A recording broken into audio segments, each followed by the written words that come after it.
Hello student, आपका स्वागत है। तो आज फिर हम लेके आए हैं आपके लिए चैप्टर नंबर 9th क्लास का साइंस का चैप्टर नंबर या 5वां चैप्टर है और चैप्टर का नाम है जीवन की मौलिक इकाई कोशिका। तो ये चैप्टर का नाम है और इसको जानेंगे, इस चैप्टर को पूरा डिटेल से पढ़ेंगे। तो सबसे पहले कोशिका क्या है, नहीं कोशिका क्या है, जीवन की मौलिक इकाई है। और क्या है, जीव कोशिका के पार्ट्स क्या क्या हैं। जीव क्या है, कोशिका का द्वारा बना है। जीव जो है एक प्रकार का कोशिका द्वारा बना है। पढ़ेंगे और आगे पढ़ेंगे। एक कोशिकीय जीव यानी यूनिसेलुलर होते हैं कुछ, ऐसी अमीबा और पैरामेशियम उदाहरण दे रखे हैं इसमें। एक इसमें क्या है, एक कोशिकीय जीव है।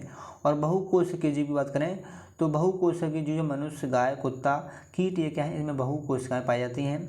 नेक्स्ट क्या भाई, सभी जीव कोशिका के बने होते हैं। नहीं, अध्याय 1 नजर में पढ़ रहे हैं पहले, उसके बाद डिटेल से पढ़ेंगे।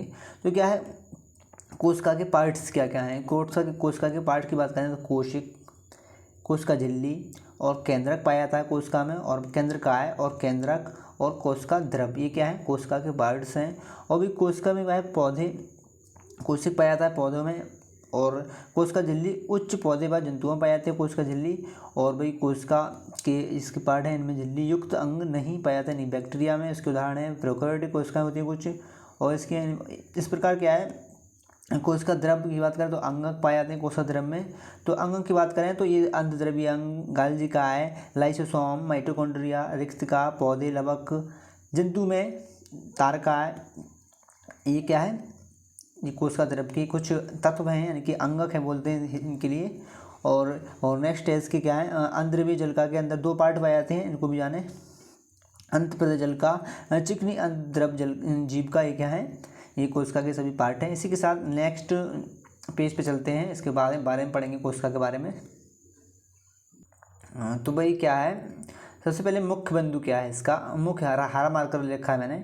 तो मुख्य बिंदु यहाँ से पढ़ेंगे। कोशिका की खोज, कोशिका के प्रकार, एक कोशिकीय, बहुकोशिकीय, प्रोकैरियोटिक, यूकैरियोटिक, पादप कोशिका, जंतु कोशिका, कोशिका का आकार, कोशिका की आकृति, कोशिका झिल्ली, कोशिका भित्ति, विसरण व परासरण, केंद्रक, कोशिका द्रव, अंतःप्रदेशजलिका, गाल्जिकाएँ, माइटोकॉन्ड्रिया, राइसोसोम, प्लाज्मिड, लाइसोसोम।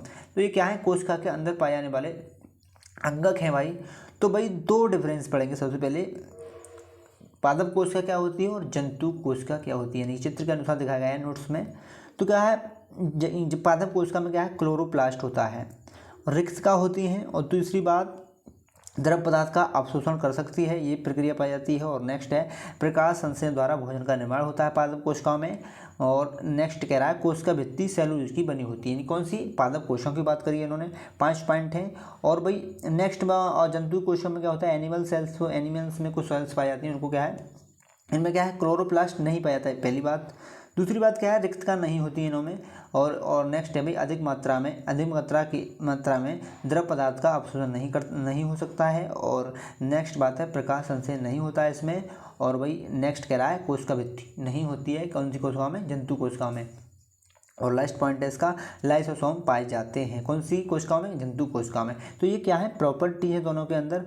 और बात करें इनके केंद्र यूकैरियोटिक आकार का होता है, दोनों कोशिकाओं में क्या है, केंद्रक जो होता है यूकैरियोटिक आकार का होता है। और डिफरेंस आपने पढ़े, ये पॉइंट के हिसाब से याद करेंगे इनके लिए। और कुछ और पॉइंट हैं, अलग से पॉइंट क्या है इसके, सभी जीव सूक्ष्म कोशिकाओं से बने होते हैं, यानी कोशिका के बारे में जानते हैं, जिन्हें कोशिका कहते हैं। ये पहला पॉइंट है भाई, तो सभी जीव क्या है, सूक्ष्म कोशिकाओं से बने होते हैं और जिन्हें कोशिका कहते हैं। नेक्स्ट पॉइंट कह रहा है सभी जीवों की संरचनात्मक कार्यात्मक इकाई क्या है, कोशिका कहलाती है, सेल्स बोलते हैं उसमें। और नेक्स्ट पॉइंट है कोशिका के आकार, आकृति व संगठन का अध्ययन साइटोलॉजी कहलाता है। पहली बात आंसर क्वेश्चन आता है तो कोशिका का अध्ययन क्या किस विज्ञान के तहत किया जाता है, तो कहेंगे साइटोलॉजी के अंदर किया जाता है। और नेक्स्ट पॉइंट है सन 1665 में कार्क कोशिकाओं में रॉबर्ट हुक ने, यानी कार्क कोशिकाएं पाई गई, उसमें क्या रॉबर्ट हुक वैज्ञानिक थे, उन्होंने क्या कोशिका को देखा सर्वप्रथम। और नेक्स्ट पॉइंट है सर्वप्रथम निश्चित कोशिका को एंटोनी ल्यूवेनहॉक ने देखा। सर्वप्रथम क्या है, निश्चित कोशिका को क्या है, एंटोनी ल्यूवेनहॉक ने देखा था। और नेक्स्ट है भाई विभिन्न लक्षणों के आधार पर कोशिका में जीवद्रव सॉल जेल स्थिति में होता है। और नेक्स्ट है प्रोटोप्लाज्म के विभिन्न संगठन में जल, आयन, नमक इसके अतिरिक्त दूसरे कार्बनिक पदार्थ जैसे प्रोटॉन, कार्बोहाइड्रेट, वसा, न्यूक्लिक अम्ल, विटामिन आदि क्या है कोशिका के प्रोटोप्लाज्म में पाए जाते हैं। और नेक्स्ट पॉइंट है इसका, कोशिका सिद्धांत का प्रतिपादन जीव वैज्ञानिक स्वीडन बॉसवान ने किया था। सबसे पहले क्या है कोशिका सिद्धांत जो लेके आए थे सबसे वैज्ञानिक, उनका नाम था स्वीडन बॉसवान ने किया था। और इसके अनुसार क्या है सभी पौधे व जीव कोशिका के बने होते हैं, इन्होंने बताया। और नेक्स्ट बात बताई इन्होंने कोशिका जीव की मूल इकाई है। और नेक्स्ट एक और बात बताई इन्होंने कि सभी कोशिकाएं पूर्व निर्मित कोशिकाओं से पैदा होती हैं। आपकी 9th लेवल के हिसाब से क्या है इतना ही पढ़ने को मिलेगा। इसके बाद आप अलग अलग स्टडी करेंगे 12th क्लास में, और आपका 11th क्लास में अलग तरीके से क्वेश्चन बड़े लेवल के हिसाब से स्टडी कराई जाएगी इस कोशिका की। और नेक्स्ट भाई पॉइंट है वायरस कोशिका सिद्धांत का अपवाद है। तो क्या है वायरस जो है आपका कोशिका सिद्धांत का अपवाद का कारण बना हुआ है आज तक। इसी के साथ नेक्स्ट पेज पे चढ़ते हैं और चर्चा करेंगे चैप्टर के बारे में। अब भाई नेक्स्ट पेज है 28वां पेज है आपका, 28वां पेज है भाई। तो क्या है सबसे पहले जानेंगे बैक्टीरिया। अभी ये बैक्टीरिया है और बैक्टीरिया में क्या है ये प्रोकैरियोटिक के प्रकार की कोशिका इसमें पाई जाती है। यूनिसेल्युलर कोशिका पाई जाती है इसके अंदर, या कि प्रोकैरियोटिक प्रकार में रखा गया है। उसको यूनिसेल्युलर ये कोशिकीय जंतु है बैक्टीरिया। और भाई ब्लू ग्रीन बैक्टीरिया बोलते हैं, ब्लू ग्रीन बैक्टीरिया है ये। और क्या है इतना दिखाया गया है इसमें। और दूसरी बात है यूकैरियोटिक, इसमें क्या है मल्टी सेलुलर कोशिका है, यूकैरियोटिक कोशिका पाई जाती है। इसमें क्या है पौधों में, यानी पाइन ट्री है क्या है पाइन ट्री, और ये तो आपका ऑस्ट्रिच। और भाई ये क्या है दोनों कैटेगरी पाई जाती है इन कोशिकाओं में, आपका जो पैरामीशियम और ये अमीबा है। तो इनमें क्या है भाई दोनों प्रकार की प्रोकैरियोटिक और यूकैरियोटिक दोनों प्रकार की कोशिका पाई जाती हैं। और यूनिसेल्युलर भी हैं, एक कोशिकीय भी हैं, और ये बहुकोशिकीय भी, दोनों प्रकार की प्रॉपर्टी इनके अंदर पाई जाती हैं। ये इंपॉर्टेंट क्वेश्चन है, तो आपके एग्जाम में क्वेश्चन बन के आ सकता है क्या कि दो सब में तरफ पर 4 विकल्प दिए होंगे मैं आपके लिए, और उसमें पूछेगा कि बहुकोशिकीय वाला जंतु कौन सा है। तो आपके लिए एक कोशिकीय वाले एक कोशिकीय वाला ऑप्शन छुपा रखा होगा, और कोई सा भी आ सकता है, बहु कोशिकीय पूछ सकता है, या फिर आपके लिए एकल कोशिका वाला पूछ सकता है। तो आपके लिए दोनों ही उत्तर राइट आंसर होंगे, बट क्या है एक ऑप्शन उसमें छुपा होगा, या तो एक यूनिसेल्युलर वाला छुपा होगा, या फिर मल्टी सेल्युलर वाला छुपा होगा इन पैरामीशियम और ये हो गया पैरामीशियम और अमीबा वाले ऑप्शन में। अब बात करेंगे लक्षण की। इसमें क्या लक्षण, एक कोशिकीय जीव के लक्षण क्या होते हैं और बहुकोशिकीय जीव के लक्षण क्या होते हैं, यानी कि यूनिसेल्युलर ऑर्गेनिज्म और मल्टी सेलुलर ऑर्गेनिज्म के बारे में बात करेंगे। अब भाई लक्षण पढ़ेंगे, लक्षण क्या है, कैरेक्टरिस्टिक्स क्या है इसके। तो भाई पहला है कोशिका संख्या की बात करेंगे। तो एक क्या है एक कोशिकीय जीव जो होते हैं एक कोशिकीय होते हैं, और दूसरे हैं अधिक मात्रा में कोशिकाएं पाई जाती हैं। ये तो है पहला लक्षण भाई इसका। तो कोशिका की संख्या की बात करेंगे, सेल नंबर। तो यह एक कोशिकीय जीव जो होते हैं भाई एक कोशिकीय होते हैं, और बहुकोशिकीय जीव जो होते हैं अधिक मात्रा में कोशिकाएं होती हैं इनमें। अभी कार्य की बात करें तो कार्य क्या है, फंक्शंस इसके। तो कोशिका के सभी कार्य एक कोशिका द्वारा किए जाते हैं। ये कोशिका में कार्य होते हैं, एक कोशिकीय जीव में क्या है कोशिका के सभी कार्य क्या है एक कोशिका द्वारा किए जाते हैं। बट बहुकोशिकीय की बात करें तो विभिन्न कोशिकाएं विभिन्न प्रकार के कार्य करती हैं। ये क्या है प्रॉपर्टी जिनकी, यानी कि कार्य दिखाया गया है। और नेक्स्ट भाई कार्य का विभाजन, डिवीजन ऑफ लेबर। तो भाई ये क्या है नहीं होता है इसमें, कार्य का विभाजन क्या है इसमें नहीं होता है। बट बहुकोशिकीय में विशेष कोशिकाएं विभिन्न प्रकार के कार्य करती हैं। ये क्या है इसमें क्या है कार्य का विभाजन किया गया है। और नेक्स्ट है जनन के मामले की बात करें तो जनन एकल कोशिका द्वारा होता है। इनमें क्या है जनन जो होता है एकल कोशिका द्वारा होता है। और इनकी बात करें तो विशेष कोशिका जनन में भाग लेती हैं। क्या है विशेष कोशिका जनन में भाग लेती हैं। ये क्या है इसका बहुकोशिकीय के क्या लक्षण है। और नेक्स्ट है भाई आयु, लाइफ स्पैन की बात करें तो इनकी क्या है एक कोशिकीय जीव वालों की आयु क्या है छोटी होती है, स्मॉल। और बहुकोशिकीय बात करें जीवों की तो इनकी जो है लाइफ जो होती है लंबी होती है। इसी के साथ पढ़ेंगे भाई अगला नेक्स्ट टॉपिक है कोशिका के आधार पर अंतर, यानी कोशिका के आधार पर अंतर किया गया है on the basis of type of organisation. तो क्या है प्रोकैरियोटिक कोशिका के बारे में बात करेंगे और यूकैरियोटिक कोशिकाओं के बारे में बात करेंगे। यानी दो प्रकार की कोशिकाएं हैं, प्रोकैरियोटिक कोशिकाएं और यूकैरियोटिक कोशिकाएं। तो पहला क्या है आकार में बहुत छोटी होती हैं प्रोकैरियोटिक कोशिकाएं, और भाई ये क्या है आकार में बड़ी होती हैं। नेक्स्ट क्या है कोशिका का केंद्रीय भाग न्यूक्लियर झिल्ली से नहीं ढका होता है, और क्या है केंद्रीय का न्यूक्लिक झिल्ली द्वारा घिरा होता है। केंद्रीय का भाग जो होता है न्यूक्लियर झिल्ली द्वारा घेरा होता है इसमें यूकेरियोटिक कोशिकाओं में। और नेक्स्ट पॉइंट है केंद्रक अनुपस्थित होता है इसमें, और इसमें क्या है केंद्रक उपस्थित होता है, यानी यूकेरियोटिक कोशिकाओं में क्या है केंद्रक उपस्थित होता है, और प्रोकैरियोटिक कोशिकाओं में आपका केंद्रक अनुपस्थित होता है। नेक्स्ट पॉइंट है झिल्ली द्वारा घिरे अंगक अनुपस्थित होते हैं इसमें प्रोकैरियोटिक कोशिका में। और आपका यूकेरियोटिक कोशिका की बात करें तो अंगक झिल्ली द्वारा घिरे हुए होते हैं और इसमें क्या अनुपस्थित दिखाए गए हैं। और नेक्स्ट है कोशिका विभाजन विखंडन या कोशिका विभाजन द्वारा होता है, बडिंग द्वारा होता है। और इसमें कह रहा है कोशिका विभाजन माइटोसिस या फिर मेसोसिस द्वारा होता है। तो ये क्या है कोशिकाओं के आधार पर अंतर किया गया है प्रोकैरियोटिक कोशिकाओं का और यूकेरियोटिक कोशिकाओं में डिफरेंस दिखाया गया है। आपसे 1 या 2 नंबर में या 3 नंबर में आपका क्वेश्चन बन के आ सकता है, यानी कि एक कोशिकीय जीव कोशिकाओं और बहुकोशिकीय जीव कोशिकाओं के लक्षण लिखिए, या फिर कह सकता है प्रोकैरियोटिक कोशिका यूकेरियोटिक कोशिका में अंतर करके दिखाइए। तो इस प्रकार से आपके एग्जाम में क्वेश्चन आ सकता है यहाँ से। और नेक्स्ट पॉइंट पे जाएंगे इसी के साथ अगला पेज।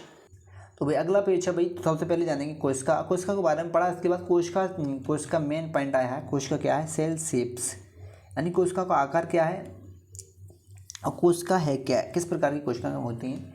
तो यहाँ से शुरू करेंगे। कोशिका का विभिन्न आकार व आकृति होती हैं। सामान्यतः कोशिकाएं अंडाकार की ज़्यादा देखने को मिलती हैं, यानी अंडाकार होती हैं, स्पेरियल बोलते हैं इंग्लिश में।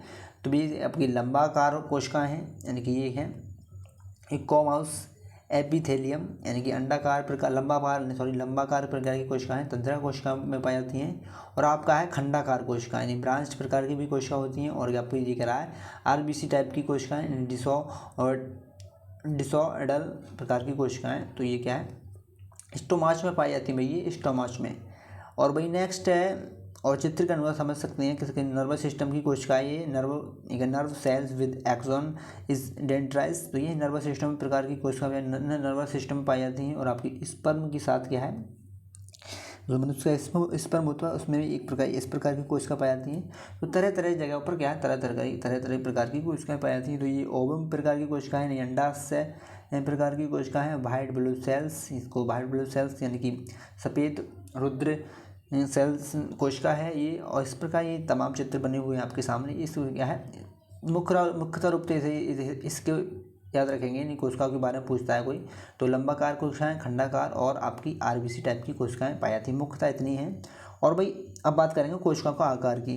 तो कोशिकाओं का आकार क्या है, विभिन्न जीवों की कोशिकाएं विभिन्न आकार की होती हैं, यानी विभिन्न जीवों की क्या है कोशिकाएं विभिन्न आकार की होती हैं।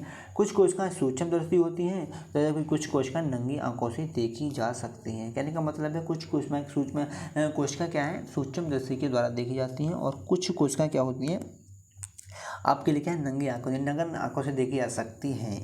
इसका आकार क्या है 0.2 माइक्रोन होता है, माइक्रोमीटर से 18 सेमी तक होता है। और नेक्स्ट भाई एक बहुकोशिकीय जीव का आकार सामान्यतः 20 से 30 नैनोमीटर होता है, ये उल्टा दे रखा है इसमें। और नेक्स्ट पॉइंट है इसका सबसे बड़ी कोशिका शुतुरमुर्ग का अंडा, सबसे बड़ी कोशिका इसके अंदर पाई जाती है तो शुतुरमुर्ग के अंडे में पाई जाती है। 15 सेमी से लेकर 8 सेमी चौड़ी होती है इसका। और नेक्स्ट भाई सबसे छोटी कोशिका की बात करें तो माइकोप्लाज्मा में पाई जाती है, इसका जो मान वो होता है 0.1 AUM पाया जाता है। और नेक्स्ट है मनुष्य का अंड लगभग 0.1 मिमी लगभग लंबाई का होता है। मनुष्य का अंडाशय की बात करें तो इसका जो कोशिका का आकार होता है इसका 0.1 mm लंबाई का होता है। और नेक्स्ट टॉपिक है आपका 9th के लेवल के हिसाब से छोटे छोटे टॉपिक पढ़ते चलेंगे। और अब जब बड़ी क्लास में जाएंगे आप 11th है और आपका 12th क्लास है तो उसमें क्या आपके लिए ज़्यादा स्टडी पढ़ने को मिलेगी। इसी के साथ कोशिका का भाग की बात करेंगे इसमें कंपोनेंट्स ऑफ सेल्स। सामान्यतः कोशिकाओं के विभिन्न भाग कोशिका अंग पाए जाते कहलाते हैं जो विशेष कार्य संपन्न करते हैं। सामान्यतः कोशिका के 3 मुख्य भाग होते हैं। पहला तो है आपका प्लाज्मा झिल्ली, सेल मेम्ब्रेन बोलते हैं, और दूसरा है केंद्रक, तीसरा है कोशिका द्रव्य, यानी कि 3 पार्ट्स होते हैं, अंगक होते हैं। वेरी वेरी इंपॉर्टेंट हैं ये और सभी के सभी कार्य करते हैं कोशिका में। तो इसी पर नेक्स्ट पेज पे चलेंगे और आगे पढ़ेंगे। तो ये चित्र दे रखा है आपके लिए और इसके अकॉर्डिंग क्या है आपको अपने नोट्स में ड्रॉ करना है। चित्र के लिए थोड़ा थोड़ा बना सकते हैं। और कोशिका का ये पार्ट्स तो हाइड्रोफोबिक हेलिक्स वो है, ये आपका अंग दे रखा है। और इंटीग्रल प्रोटीन्स है ये, और ये कोशिका को पाए जाने वाले पार्ट्स हैं इसमें। और कोलेस्ट्रॉल है ये, और फास्फोलिपिड क्या है ये कोशिकाओं में पाए जाते हैं इस प्रकार। तो आपको रंगीन पेन से बना सकते हैं और या फिर कच्ची आपके पास हो या अपनी पेन, कच्ची पेन बोलते हैं इसके लिए हिंदी में, तो उससे बना सकते हैं इस चित्र के अनुसार। और जानेंगे चित्र के बारे में। चित्र के बारे में क्या है, कोशिका झिल्ली। सबसे पहले सेल मेम्ब्रेन के बारे में पढ़ेंगे, कोशिका झिल्ली क्या होती है। तो पहला पॉइंट है भाई, कोशिका झिल्ली का प्लाज्मा झिल्ली या प्लाज्मा मेला कहते हैं। यानी कोशिका झिल्ली होती है उसके लिए प्लाज्मा झिल्ली कह सकते हैं, या फिर प्लाज्मेला बोलते हैं, प्लाज्लेमा बोलते हैं। और नेक्स्ट पॉइंट है भाई इसका कोशिका झिल्ली के बारे में, यह प्रत्येक कोशिका को दूसरी कोशिका के कोशिका द्रव से अलग करता है। और नेक्स्ट कह रहा है ये जंतु कोशिका व पादप कोशिका दोनों में पाई जाती है। पहली बात अच्छी बात है, ये जंतु कोशिका या पादप कोशिकाओं में दोनों में पाई जाती है। और नेक्स्ट पॉइंट है इसका, ये जंतु कोशिकाओं में सबसे बाहरी झिल्ली, जंतु कोशिकाओं में क्या है, कोशिका झिल्ली सबसे बाहरी झिल्ली होती है और पादप कोशिकाओं में कोशिका भित्ति के नीचे पाई जाती है। और नेक्स्ट है ये प्रोटीन व लिपिड की बनी होती है। ये कोशिका झिल्ली क्या है, ये प्रोटीन और लिपिड की बनी होती है। और नेक्स्ट पॉइंट है कोशिका झिल्ली वर्णात्मक पारगम झिल्ली होती है, और जो कोशिका के अंदर बाहर से केवल कुछ पदार्थ के अंदर या बाहर आने जाने देती है। और नेक्स्ट पॉइंट है सिंगर और निकोलसन को फ्लूइड मोसेसिस मॉडल सिद्धांत के अनुसार एक प्रोटीन की सतह जो कि लिपिड की दो सतह के बीच सैंडविच की तरह होती है, जिसकी 75 एंगस्ट्रॉम मोटी होती है, इसकी मोटाई दे रखी है भाई। और कह रहा है अल्फा यह लचीली होती है जो कि मोड़ी तोड़ी व दोबारा जुड़ सकती है। ये क्या है इसकी, जो कोशिका झिल्ली के कुछ गुण हैं, प्रॉपर्टीज़ हैं।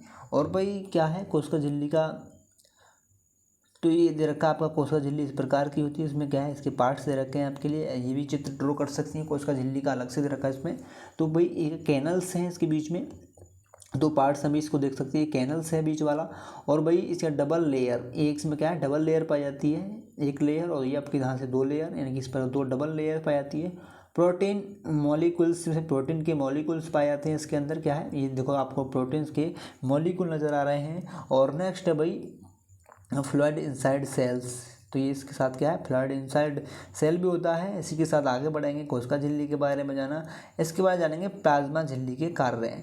यह है प्लाज्मा झिल्ली के कार्य क्या क्या है इसके अंदर। कोशिका झिल्ली का अगला अंग है जो प्लाज्मा झिल्ली क्या है। तो भाई प्लाज्मा झिल्ली के कार्य सबसे पहले पढ़ेंगे। तो प्लाज्मा झिल्ली क्या है, ये कोशिका के अंदर व बाहर अणुओं को आने जाने देता है, ये प्लाज्मा झिल्ली का कार्य है। और नेक्स्ट है इसका, ये कोशिका के निश्चित आकार को बनाए रखता है प्लाज्मा झिल्ली। और नेक्स्ट है प्लाज्मा झिल्ली के अंदर व बाहर अणुओं का आदान प्रदान यह दो प्रकार से होता है। वो है एक विसरण विधि और दूसरा है परासरण विधि। इसके बारे में जानेंगे।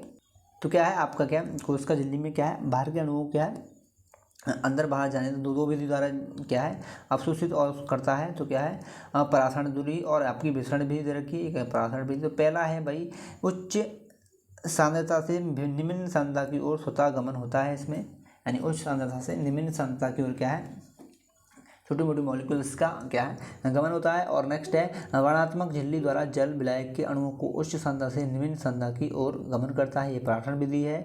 और नेक्स्ट है भाई ये दोनों पदार्थ की सांद्रता को समान कर देता है, यानी विसरण विधि क्या है, ये दोनों पदार्थ की सांद्रता को समान कर देता है कोशिका में। और ये क्या है, ये दोनों पदार्थ की सांद्रता को समान कर देता है, ये दोनों प्रॉपर्टी समान है इस प्रकार। और तीसरा पॉइंट है इसका, दो ठोस द्रव गैस तीनों में संभव है विसरण विधि के द्वारा कोशिका में प्रचलन, और यह आपका केवल द्रवीय माध्यम में संभव होता है परासरण वाला विधि। और नेक्स्ट है भाई अपनी सांद्रता में अंदर के आधार पर विभिन्न पदार्थ गति करने के लिए स्वतंत्र है। और ये चौथा पॉइंट इसका अंतर है, केवल विलायक गति करने के लिए स्वतंत्र विलयन नहीं है। तो ये आपका विसरण और परासरण विधि द्वारा अंतर डिफरेंस दर्शाया गया है। और भाई बाह्य परासरण क्या होता है, कोशिका के अंदर से विलायक का बाहर गमन जो होता है बाह्य परासरण कहलाता है। और अंत परासरण की बात करें तो कोशिका के बाहर से विलायक का अंदर को गमन होना। ये दो पॉइंट अच्छे याद रखने के लिए। बाह्य परासरण क्या होता है, अंत परासरण दोबारा से पढ़ेंगे। बाह्य परासरण क्या है, कोशिका के अंदर से विलायक का बाहर गमन।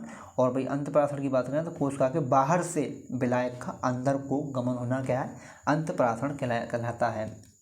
ये मतलब इसी प्रकार नेक्स्ट है आपका सांद्रता के अनुसार विलयन का प्रकार। ये तो पहले केमिस्ट्री पढ़ चुके हैं, बट क्या है सांद्रता के अनुसार, यानी केमिस्ट्री की बायोलॉजिकल हिसाब से पढ़ेंगे इसे अब। सांद्रता के अनुसार विलयन के प्रकार। तो पहला है समपरासरी विलयन इन आइसोटोनिक सॉल्यूशन। जब कोशिका के अंदर व बाहर की सांद्रता समान हो तो समपरासरी विलयन कहते हैं, यानी कोशिका के अकॉर्डिंग बात करेंगे बायोलॉजिकल भाषा में। तो क्या है, जब कोशिका के अंदर बाहर की सांद्रता जो होती है, अंदर बाहर की सांद्रता क्या है समान होती है, तो उसे समपरासरी विलयन कहते हैं।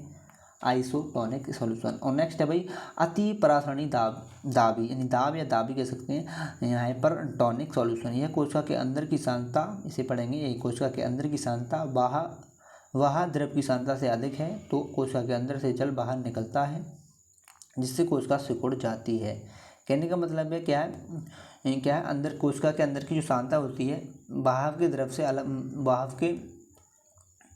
तो क्या कोशिका के अंदर की जो सांद्रता होती है वह द्रव से अधिक होती है, तो क्या है, तो भाई कोशिका से क्या है, द्रव बाहर निकलने लगता है, जल बाहर निकलने लगता है और क्या है, जिससे कोशिका सिकुड़ जाती है। और नेक्स्ट है भाई इसका अल्प परासरण दाबी विलयन, हाइपोटोनिक सॉल्यूशन। जब कोशिका के बाहर के विलयन की सांद्रता कमी होती है, यानी कि कोशिका के अंदर की जो सांद्रता होती है कंसंट्रेशन, वो अंदर से क्या कम होती है, तो क्या है, तो कोशिका के अंदर जो होता है अंत परासरण के कारण कोशिका फूल जाती है और वह फट भी सकती है, फट जाती है, इसे पढ़ेंगे। इस प्रकार जो चित्र के माध्यम से समझ सकते हैं।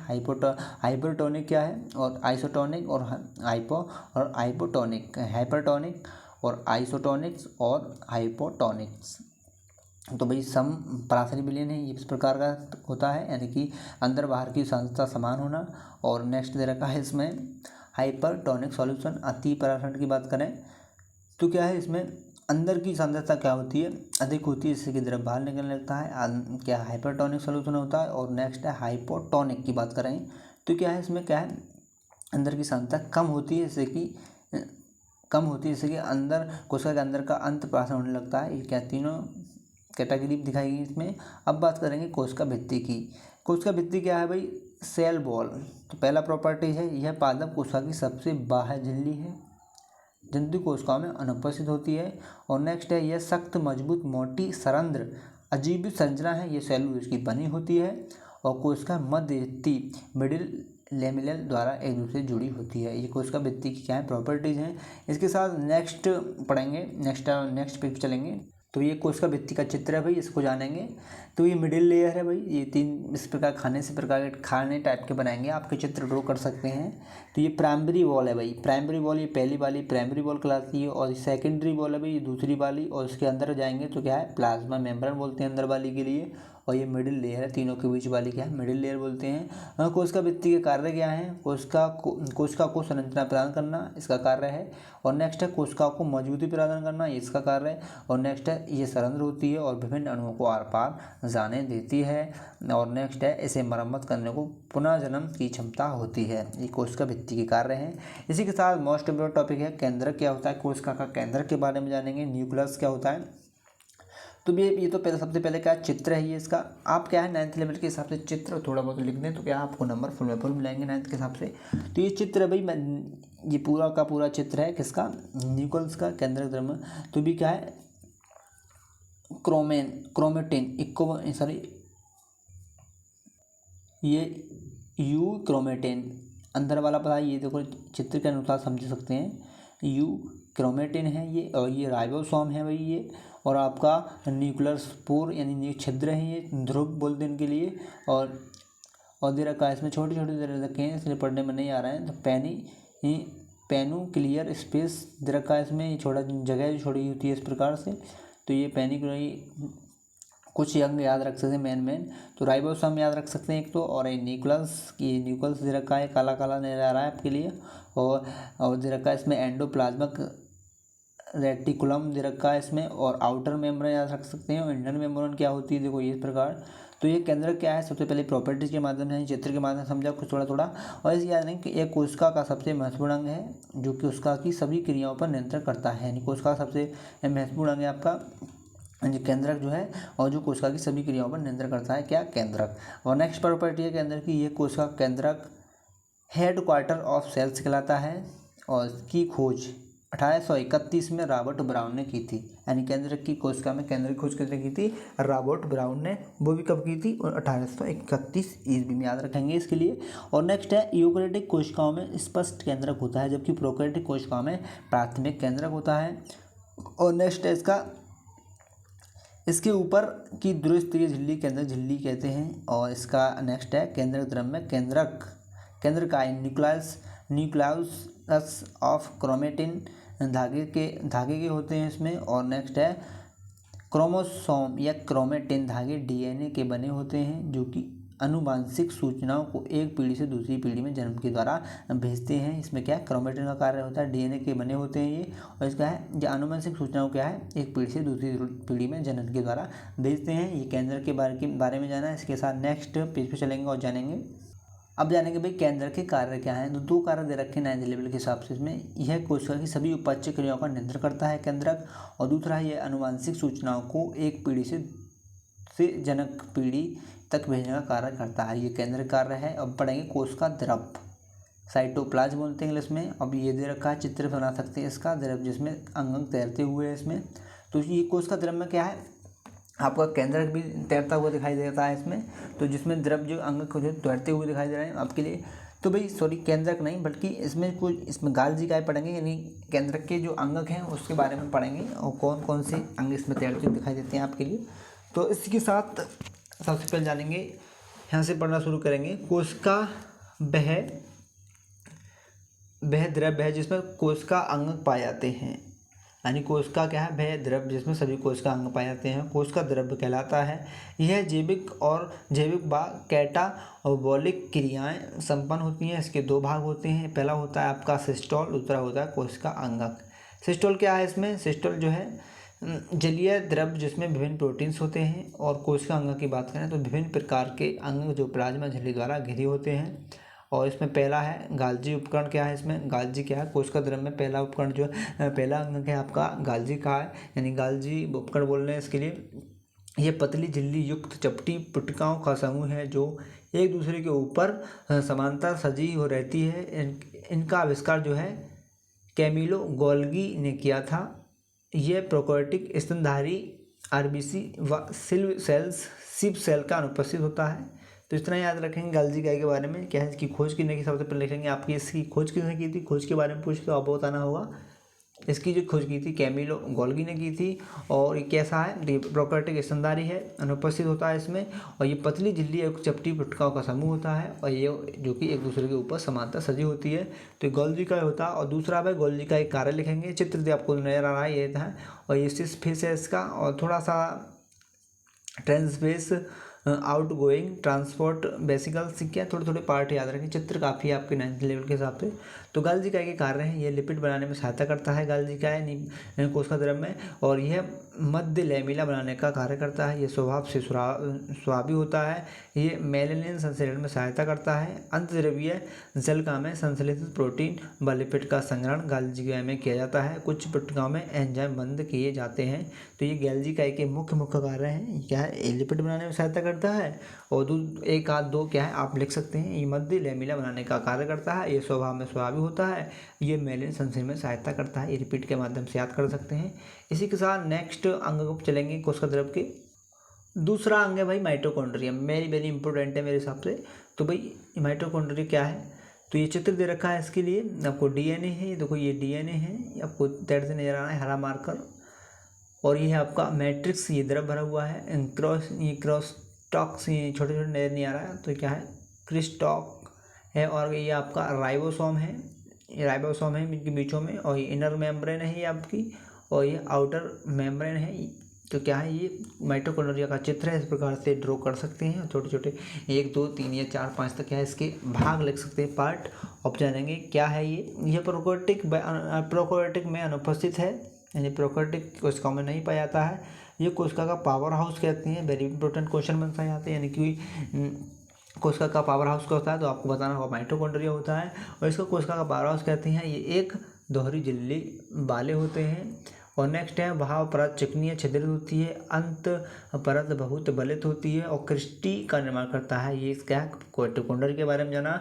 और भी इसके कार्य क्या है, इसका मुख्य कार्य ऊर्जा को एटीपी रूप में संचित करना होता है। और नेक्स्ट सेकंड कार्य यह क्रेब्स चक्र का मुख्य स्थान दर्शाता है, दिखाता है, यह मुख्य स्थान है। और भाई नेक्स्ट कह रहा है राइबोसोम। तो क्या है, अभी नेक्स्ट हेडिंग निकल कर छोटी राइबोसोम्स क्या होते हैं। तो राइबोसोम्स क्या है, ये अत्यंत छोटे गोल कण होते हैं जो जीव द्रव में स्वतंत्र रूप से तैरते हैं। अंतर्देवी जलका की बाहरी सतह पर चिपके पाए जाते हैं। ये आरएनए व प्रोटीन के बने होते हैं। तो भाई ये राइबोसोम का चित्र है आपके लिए दिखाया है। लेमेल सिस्टर्नी बोलते हैं इसके लिए। और राइबोसोम्स वेसिकल्स हैं ये, और ट्यूबुल्स हैं इसकी राइबोसोम्स की। और ये अंतर्द्रवी जलका क्या है इसके बारे में जानेंगे। यह है झिल्ली युक्त नलिका तथा सीप का विशाल तंत्र होता है।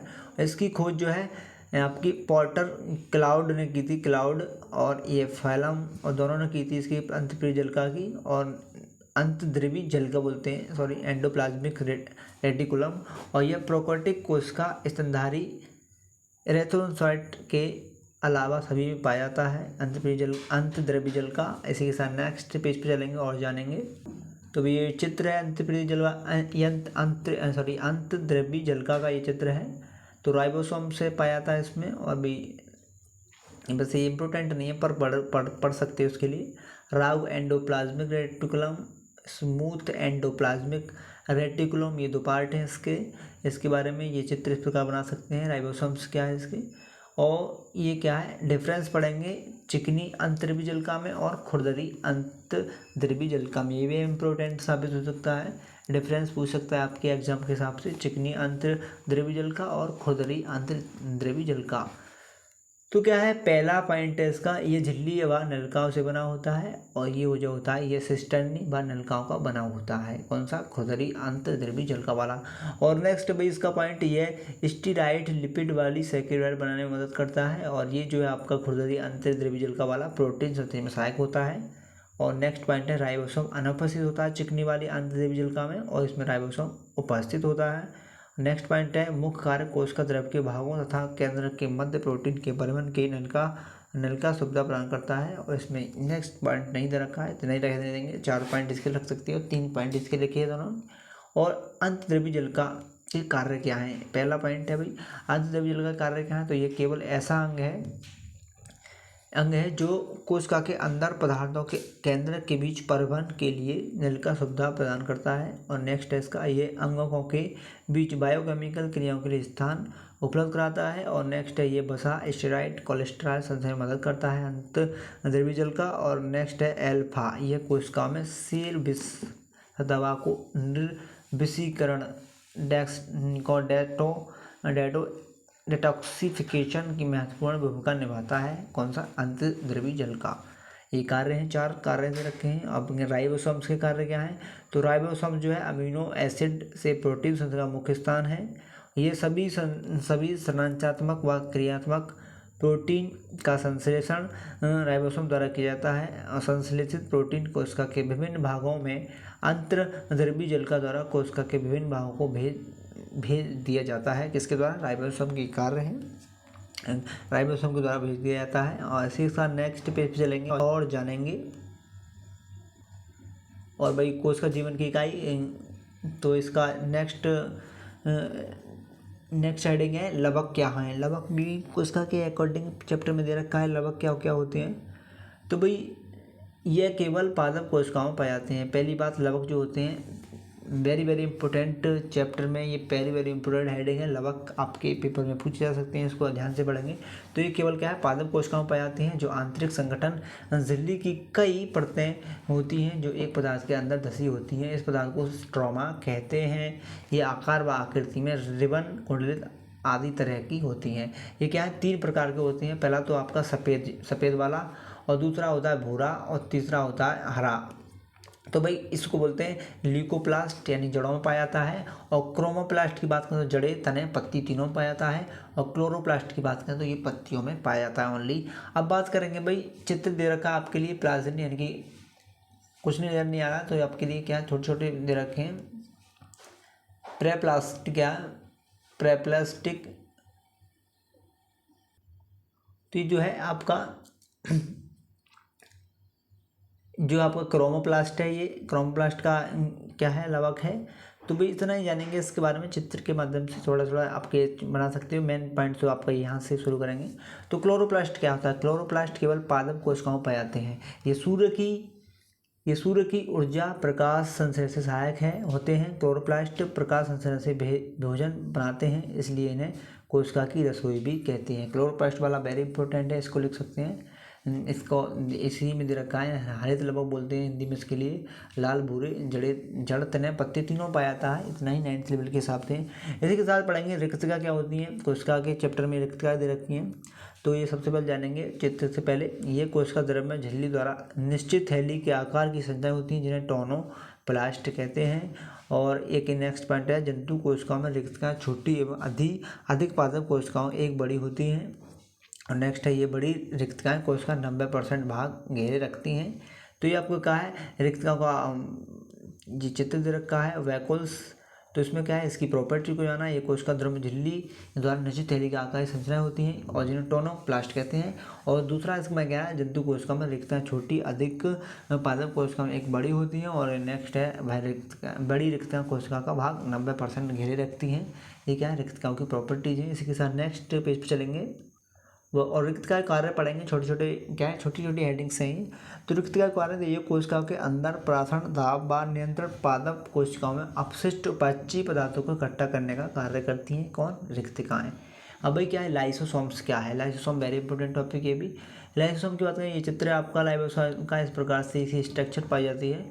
और क्या है, गाल्गी उपकरण की कुछ प्रोटीन एंजाइम इकट्ठे हो जाते हैं। तो ये एकल झिल्ली युक्त होती है। इनका कोशिका निश्चित आकृति आकार नहीं होता। ये मुख्यतः जंतु कोशिका और कुछ पादप कोशिकाओं में पाए जाते हैं। कौन, लाइसोसोम। इसके कार्य की बात करें तो यह इनका मुख्य कार्य कोशिका को साफ करना होता है। किसका, लाइसोसोम्स का। और उपाच्य प्रक्रियाओं में जब कोशिका क्षतिग्रस्त हो जाती है तो लाइसोसोम की पट्टिकाएँ फट जाती हैं और एंजाइम स्रावित हो जाता है, अपनी कोशिकाओं को पाचित कर देता है। इसलिए लाइसोसोम को कोशिका का आत्मघाती थैली भी कहते हैं, सुसाइड बैग। तो आपको आंसर क्वेश्चन में आपका क्वेश्चन पेपर में क्वेश्चन 1 नंबर में आ सकता है कि आपका आत्म थैली किस पार्ट को कहते हैं, किस अंग को कहते हैं। तो आपको बताना होगा लाइसोसोम्स के लिए क्या है, आत्म थैली कहते हैं, सुसाइड बैग भी कहते हैं इंग्लिश में।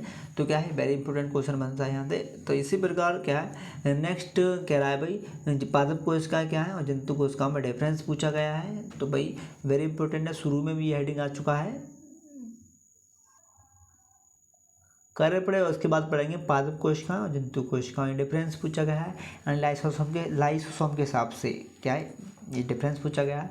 तो क्या है, पादप कोशिका में प्रकाश संश्लेषण हेतु क्लोरोप्लास्ट होता है और जंतु कोशिका में क्या है, क्लोरोप्लास्ट नहीं होता है। हरित लवक क्या है, नहीं होता है। और नेक्स्ट है भाई आकार व आकृति निश्चित करने के लिए कोशिका भित्ति होती है। किसमें, पादप कोशिकाओं में। और क्या है, जंतु कोशिका की बात करें तो कोशिका भित्ति नहीं होती है आकार निश्चित करने के लिए।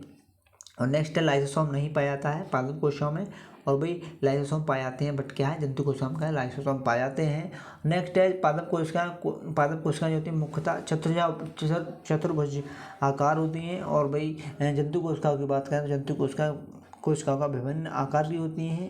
वो जंतु कोशिकाएं जो होती हैं विभिन्न आकार की होती हैं। नेक्स्ट पॉइंट है गाल्जी उपकरण पूर्ण विकसित नहीं होता है। किसमें, पादप कोशिका में। जंतु कोशिका में क्या है, गाल्जी उपकरण उपस्थित व पूर्ण विकसित होता है।